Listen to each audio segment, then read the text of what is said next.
বাস্তৱতা এয়াই যে উপকাৰী গছৰ ছাল নাই আৰু ভাল মানুহৰো দাম নাই।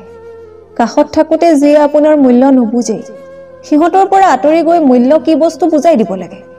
জীৱনত যিমান ডাঙৰ মানুহ হ'ব সিমানেই বুজিব কাৰোবাৰ লগত তৰ্ক কৰাতকৈ নীৰৱে থকাই বেছি ভাল। প্ৰস্তুতি লৈ কেতিয়াও ভাল পোৱা নহয়, ভাল পোৱাটো হঠাৎ হৈ যায়।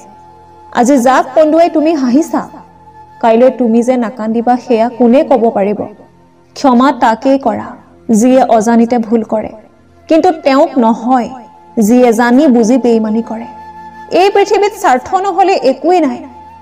যেনে জোনাকৰ স্বাৰ্থত মানুহে জোনক ভাল পায়, সেইটো বস্তুক আমি বেছি পচন্দ কৰোঁ যিটো পোৱাটো অসম্ভৱ।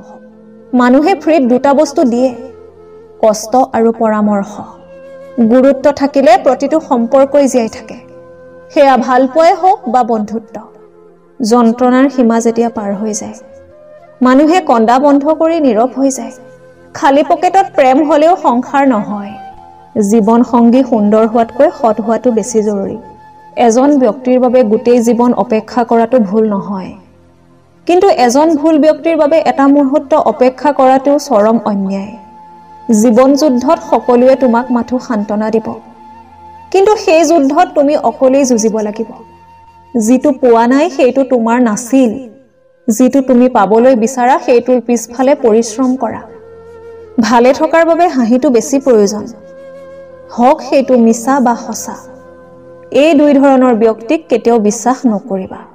যিজনে কথাই প্ৰতি মিছা কথা কয়, যিজনে নিজৰ প্ৰশংসা নিজেই কৰে, অৰ্থাৎ আত্ম অহংকাৰী। যিজন মানুহে অপেক্ষা কৰিব জানে তেওঁৰ কাষলৈ এদিন নহয় এদিন সকলো বস্তুৱে উভতি আহে। হেৰাই যোৱাৰ পিছত সুখী হৈ লাভ নাই। থাকোঁতেই মূল্য দিবলৈ শিকা, গুচি যোৱাৰ পিছত নহয়। এজন মানুহ যিমানেই শক্তিশালী নহওক কিয়, প্ৰিয় মানুহজনৰ কাষত তেওঁ সকলো সময়তে দুৰ্বল। জীৱনত কেতিয়াও নিজৰ গুণৰ অহংকাৰ নকৰিবা, কাৰণ শিলগুটি যেতিয়া পানীত পৰে তেতিয়া নিজৰ ওজনৰ বাবেই ডুবি যায়। জোৰ কৰি সম্পৰ্ক ধৰি ৰখাৰ কোনো প্ৰয়োজন নাই। যিয়ে থাকিব বিচাৰে তেওঁ থাকিবই, আৰু যিয়ে নিবিচাৰে তেওঁক জোৰ কৰিও ধৰি ৰাখিব নোৱাৰিব। অৱহেলা বুজিবলৈ ভাষাৰ প্ৰয়োজন নহয়, ব্যৱহাৰেই যথেষ্ট। সম্পৰ্ক সেইটোৱেই য'ত বহুত দূৰত্ব থকাৰ স্বত্তেও কেতিয়াও গুৰুত্ব নকমে। সময় আৰু আপোনজনে যেতিয়া একেলগে আঘাত দিয়ে তেতিয়া মানুহ বাহিৰৰ পৰা নহয় ভিতৰৰ পৰা পাথৰ হৈ যায়। এনেকুৱা মানুহক কেতিয়াও ভাল নাপাব। যাৰ প্ৰয়োজনৰ বাহিৰে তোমাৰ আৰু কোনো মূল্যই নাই তেওঁকেই ভাল পোৱা। যিয়ে প্ৰয়োজনে অপ্ৰয়োজনে তোমাৰ প্ৰয়োজন অনুভৱ কৰে।